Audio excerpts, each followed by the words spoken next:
শান্তিনিকেতনের সৃজনী শিল্পগ্রাম ঘুরে ওখান থেকে প্রায় 2 কিলোমিটার দূরত্বে আমরা সোজা চলে গেলাম রবীন্দ্র ভবন ও শান্তিনিকেতন মিউজিয়াম দেখতে। বোলপুর স্টেশন থেকে প্রায় 3.5 কিলোমিটার দূরত্বে বিশ্বভারতী বিশ্ববিদ্যালয়ের ক্যাম্পাসে অবস্থিত এই অংশের নাম উত্তরায়ণ। দর্শক প্রতি টিকিট মূল্য 100 টাকা হলেও শিক্ষার্থীদের জন্য এর মূল্য মাত্র 10 টাকা। তবে স্টুডেন্ট আইডেন্টিটি কার্ড কিন্তু অবশ্যই সঙ্গে আনতে হবে। বিশ্বভারতী বিশ্ববিদ্যালয়ের এই উত্তরায়ণ ক্যাম্পাসে রয়েছে রবীন্দ্রনাথের শেষ জীবনের ব্যবহার করা 5খানা বাড়ি এবং একটি মিউজিয়াম। এই 5টি বাড়ি তিনি 1919 থেকে 1941 সাল পর্যন্ত ব্যবহার করে গেছেন। এই 5টি বাড়ির নাম হলো উদয়ন, কোণার্ক, শ্যামলী, পুনশ্চ এবং উদীচী। 5খানা বাড়ির মধ্যে এই উদয়নে রবি ঠাকুর নিজে বসবাস করতেন। উদয়ন বাড়িটির এই সেই বৈঠকখানা, এখানে বসেই কবিগুরু সাহিত্য চর্চা করতেন। এরপরেই আমরা ক্যাম্পাসের মধ্যে দেখতে পেলাম রবীন্দ্রনাথ ঠাকুরের ব্যবহার করা গাড়ি WBA 8689 গাড়িটি, যেটা ওখানে খুব ভালোভাবে রক্ষণাবেক্ষণ করে রাখা হয়েছে।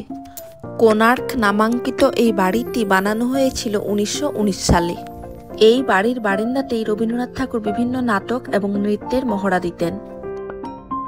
এই 5টি বাড়ির মধ্যে সর্বশেষ যে বাড়িটি বানানো হয়েছিল সেটি হলো উদীচী, 1939 সালে। আগে বাড়িগুলির ভেতরে প্রবেশাধিকার থাকলেও বর্তমানে প্রবেশ নিষেধ রয়েছে। এরপরেই আমরা রওনা দিলাম রবীন্দ্র ভবন মিউজিয়ামের দিকে। মিউজিয়ামের ভেতরে কোনো রকম ফটোগ্রাফি কিংবা ভিডিওগ্রাফি করা বন্ধ। এই মিউজিয়ামে রয়েছে ঠাকুর ফ্যামিলির পাণ্ডুলিপি, চিঠিপত্র, বিভিন্ন পেন্টিং ও স্কেচ। কবির ব্যক্তিগত লাইব্রেরি এখানে রয়েছে ও তার ব্যবহৃত বিভিন্ন বস্তু ও বিভিন্ন স্থানে তোলা তার বিভিন্ন ছবি, উপহার সযত্নে রাখা রয়েছে এখানে। চুরি হয়ে যাওয়া নোবেলের রেপ্লিকা যেমন এখানে রয়েছে, তেমনই রয়েছে যে নৌকা দিয়ে রবীন্দ্রনাথ ঠাকুর বাংলাদেশ থেকে এপারে এসেছিলেন সেই পদ্মা নামের নৌকার রেপ্লিকা। যাই হোক, রবীন্দ্র ভবন মিউজিয়ামকে বিদায় জানিয়ে আমরা বেরিয়ে পড়লাম উত্তরায়ণ ক্যাম্পাস থেকে। উত্তরায়ণ ক্যাম্পাস থেকে বেরিয়েই তার অপোজিটেই আমরা দেখতে পেলাম ছাতিমতলার সাইনবোর্ড। এই ছাতিমতলায় আছে 2টি ছাতিম গাছ। মহর্ষি দেবেন্দ্রনাথ ঠাকুর এখানে বসেই বিশ্রাম করতেন।